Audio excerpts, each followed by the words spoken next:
All right, folks, what is going on? This is episode 735 of the First and Frame Rate Show. I am VF Baller. Over here, we talk about Georgia Southern and Atlanta Falcons football. And I've been talking a lot about the Falcons because there's been a lot been going on there in the mix of the playoffs or whatever the case may be, believe it or not. And it's just a lot of turmoil there. So I've been giving Georgia Southern a little bit of a break, putting them on the back burner. And I want to apologize for that because I know some people do listen for Georgia Southern content. So we're going to get into that right now. And since all this stuff been going on with the Falcons, Georgia Southern has hired two new, hires for their staff. And I think this is a really good hire. So we're going to talk about them, give you my thoughts and opinions and what it means for Georgia Southern football. So if this is your first time here, welcome. I can be found on YouTube and Rumble. I'm also on Anchor, Spotify, Apple, and Google Podcasts. The website is firstandframerates.com. If you want to follow me on Twitter, or X is at VF Baller. And if you want to donate or support the show, CashApp and PayPal links are below. Let's go get right into it. We have a new director of football strength and conditioning with Mr. James Heiss, and we also have offensive line coach and run game coordinator. His name is Zach Langford. But we're going to talk about James Heiss first. James Heiss comes from a couple of places. He's played at but he's been at Nebraska. He's also been at Baylor, and we're gonna go down this whole spill about where he's from and what he's about. You can find this on gseagles.com. He has spent some time. He was in 2023. He was the associate director with Nebraska, and he played He's worked previous 4 seasons at Buffalo. I'm all over the place. I want to apologize. So 4 seasons before the Nebraska job, he was at Buffalo.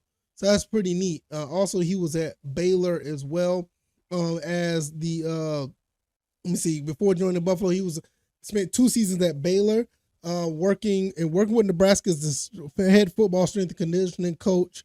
So he was under Matt Rule. So what does this mean here? I think we're just going to get more players that are going to be ready to go. I mean, I know the last person who was here, he did a phenomenal job getting our players ready, and I think he went on to Vanderbilt. I can't remember his name or whatever the case may be. But with James Heiss here, and the players that we're bringing more physical players in. We've been doing that for the past couple of years, and you need a good strength and conditioning coach. You need a guy who knows how to take care of the body, make sure these guys are ready to take impact on the field, know how to tackle, and you need the strength to be able to do so. Also, they need the conditioning to stay on the field and not get injured. So I think with being with the Buffalo Bulls, being at Baylor, also, being at Nebraska, he has a pretty good resume under his belt. So for him to come to Georgia Southern, this is a pretty nice pickup for the Georgia Southern Eagles. He began his career at Akron. He earned a master's degree in sports science and administration at Akron, and he graduated a bachelor's degree from the Indiana University of Pennsylvania. Wow, that's pretty interesting. Indiana University of Pennsylvania, where he played football there.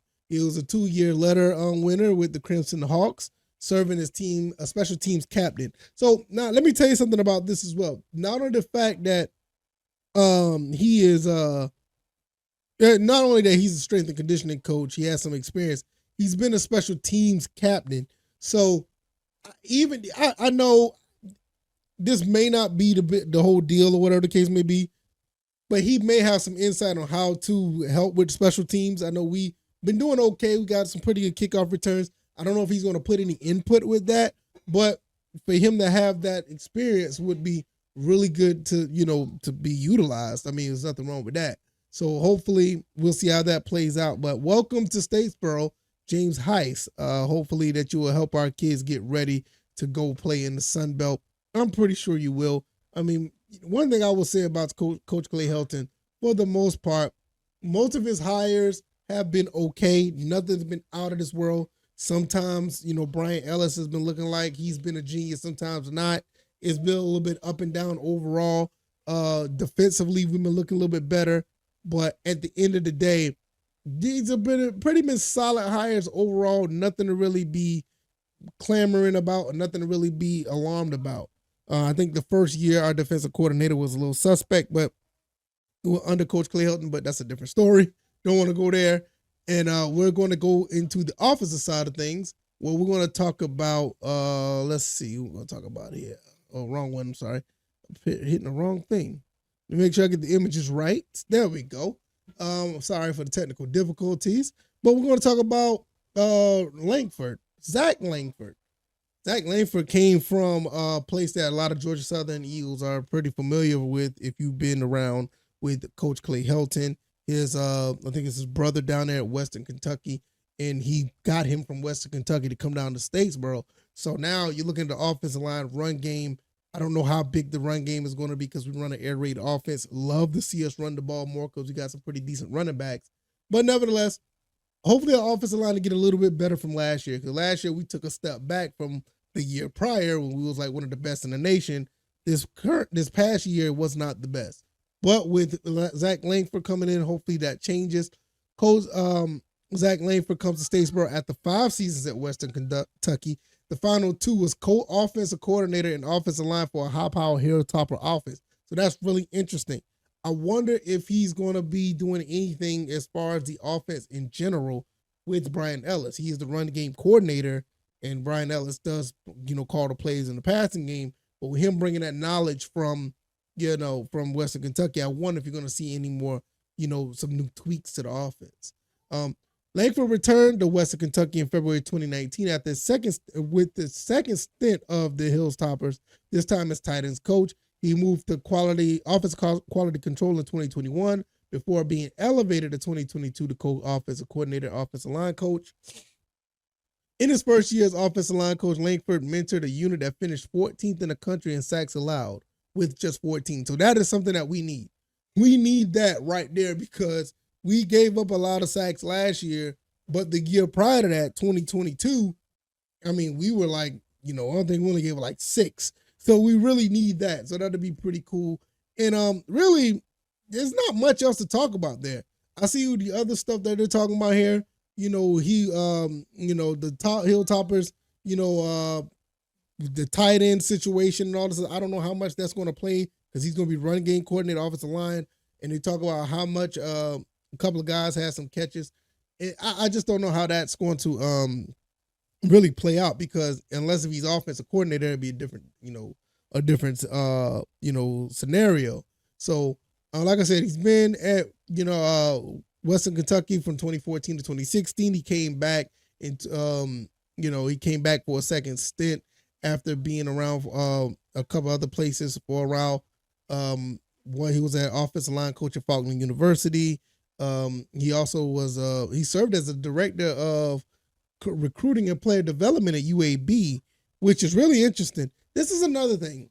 I wonder if any of these guys are actually going to be doing things outside of their name title because they have like other skills. Like I said,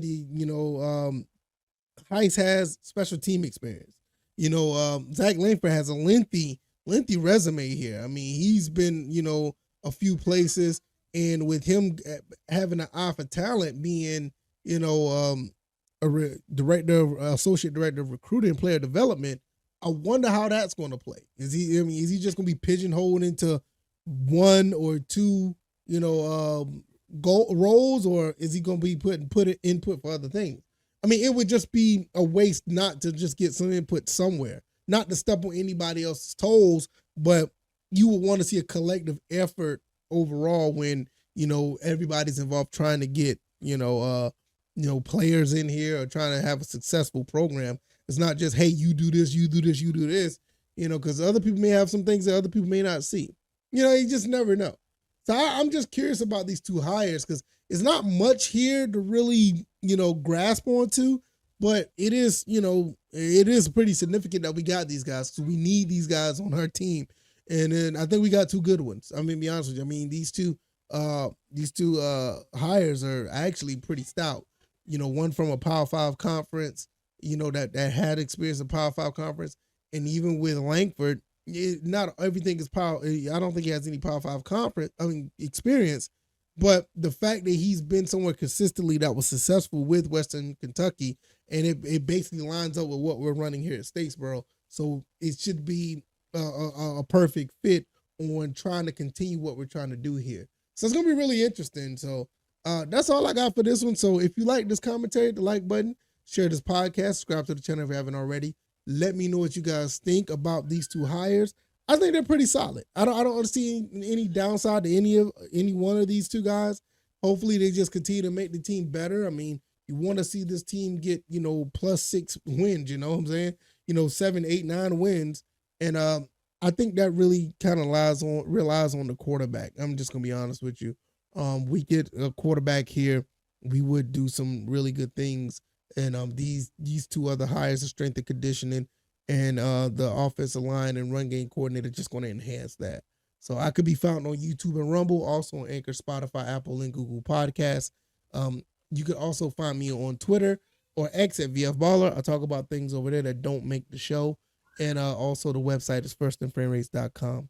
All right, y'all, I'm going to get out of here. And I'll see y'all guys on the next one. Oh, Cash App and PayPal links are below if you want to donate and support the show. All right, y'all, I'm going to get out of here. Y'all take it easy, and y'all be blessed. Peace.